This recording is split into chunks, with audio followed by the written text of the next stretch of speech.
చంద్రబాబు నాయుడు ఢిల్లీ వెళ్లారు. ఎందుకు వెళ్లారు? చంద్రబాబు నాయుడు ఢిల్లీ వెళ్ళడానికి ప్రధాన కారణం ఏంటి? రాష్ట్రంలో తిరుపతి లడ్డు అంశం పైన హాట్ గా రాజకీయ చర్చలు సాగుతున్నాయి. అధికార ప్రతిపక్షాలు విమర్శలు చేసుకుంటున్నాయి. అధికార పక్షం తిరుపతి లడ్డూలో జంతువుల కొవ్వు కలిసిందని ఆరోపించింది. కానీ అందులో కొవ్వు కలవలేదని సిబిఐ ఛార్జ్ షీట్ తేల్చింది. ఆ తర్వాత సింథటిక్ గీ అన్నారు. ఆ తర్వాత బాత్రూమ్ కెమికల్స్ వాడారని ఆరోపణ చేసిన నేపథ్యంలో బీజేపీ నుంచి ఎలాంటి మద్దతు రాకపోవడం తెలుగుదేశం పార్టీకి ఇబ్బందికర పరిణామం. అందుకే చంద్రబాబు నాయుడు ఢిల్లీ వెళ్లారు. ఢిల్లీ వెళ్లి అక్కడ ఉన్నటువంటి కేంద్రంలోని బీజేపీ పెద్దలను కలిశారు. వారితో తన వాదనకు మద్దతు ఇవ్వాలని కోరినట్టుగా రాజకీయ వర్గాల్లో ప్రచారం సాగుతోంది.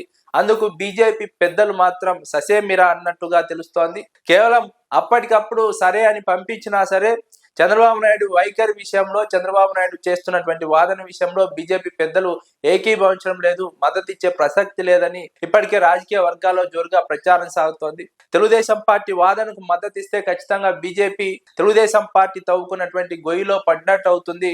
ఇప్పటికే చంద్రబాబు తిరుపతి లడ్డు అంశంలో అసత్య ప్రచారం చేయడం ద్వారా భక్తుల మనోభావాలు దెబ్బతీశారు, హిందువుల మనోభావాలు దెబ్బతీశారు. రాజకీయంగా తన పతనాన్ని తానే కోరుకొని రాజకీయంగా గొయ్యి తవ్వుకున్నారు. ఆ గొయ్యిలో మనమెందుకు పడాలి అన్నట్టుగా బీజేపీ చాలా వ్యూహాత్మకంగా వ్యవహరిస్తోంది.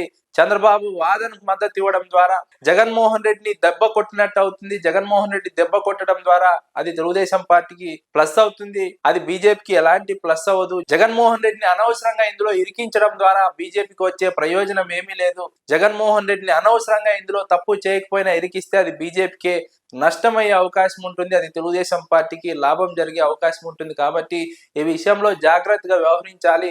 తెలుగుదేశం పార్టీ చేస్తున్నటువంటి అసత్య ప్రచారాలకు మద్దతు తెలపకూడదు. జగన్మోహన్ రెడ్డిపై చేస్తున్నటువంటి అసత్య ప్రచారాలకు, అబద్ధాలకు బీజేపీ మద్దతు తెలుపకుండా వ్యూహాత్మకంగా వ్యవహరించాలి. తన లైన్ దాటి బీజేపీ వ్యవహరించకుండా ఉండడం కారణంగానే ఆంధ్రప్రదేశ్ లో రాజకీయ పరిస్థితులు ఇంకా అంతో ఇంతో మెరుగ్గా ఉన్నాయి, లేదంటే ఇంకా దారుణంగా తయారయ్యేవని బీజేపీ పెద్దలు ఆలోచిస్తున్నారు. ఈ నేపథ్యంలోనే చంద్రబాబు నాయుడుకు అమిత్ షా వద్దకు వెళ్ళినప్పుడు, అమిత్ షాతో ఈ అంశం పైన ప్రస్తావించినప్పుడు చూద్దాం చేద్దాం అన్నట్టుగా అమిత్ షా వైఖరి ఉంది. కానీ చంద్రబాబు వాదనకు మద్దతు తెలిపినట్టుగా, మద్దతు తెలిపే విధంగా బీజేపీ వైఖరి లేదు, అమిత్ షా వైఖరి లేదని విశ్లేషకులు అంచనా వేస్తున్నారు. రాజకీయ వర్గాల్లో ఇదే ప్రచారం సాగుతోంది. ఇది చంద్రబాబు నాయుడుకు పెద్ద ఎదురుదెబ్బగా విశ్లేషకులు అభిప్రాయపడుతున్నారు. ఈ విషయంలో ఇంతటితో ఆపాలి, లేదంటే ఈ విషయంలో ముందుకు వెళ్ళాలంటే బీజేపీ మద్దతు కావాలి. బీజేపీ మద్దతు లేకపోతే ఇంతటితో ఆపేద్దాం అన్నట్టుగా తెలుగుదేశం పార్టీలో కూడా ఒక నిర్ణయం జరిగినట్టుగా విశ్లేషకులు అంచనా వేస్తున్నారు. లేదా బీజేపీ మద్దతు లేకుండా ఇదే విధంగా తప్పుడు ప్రచారం చేస్తే ప్రజలు తమను నమ్మరనే ఒక ఆందోళన తెలుగుదేశం పార్టీలో ఉంది. ఎందుకంటే బీజేపీ హిందుత్వ సిద్ధాంతంపై నడుస్తుంది. హిందువులకు సంబంధించినటువంటి గుళ్ళకు గాని, గోపురాలకు గాని, హిందూ సమాజానికి ఏదైనా ఇబ్బంది కలిగినప్పుడు వెంటనే బీజేపీ స్పందిస్తుంది.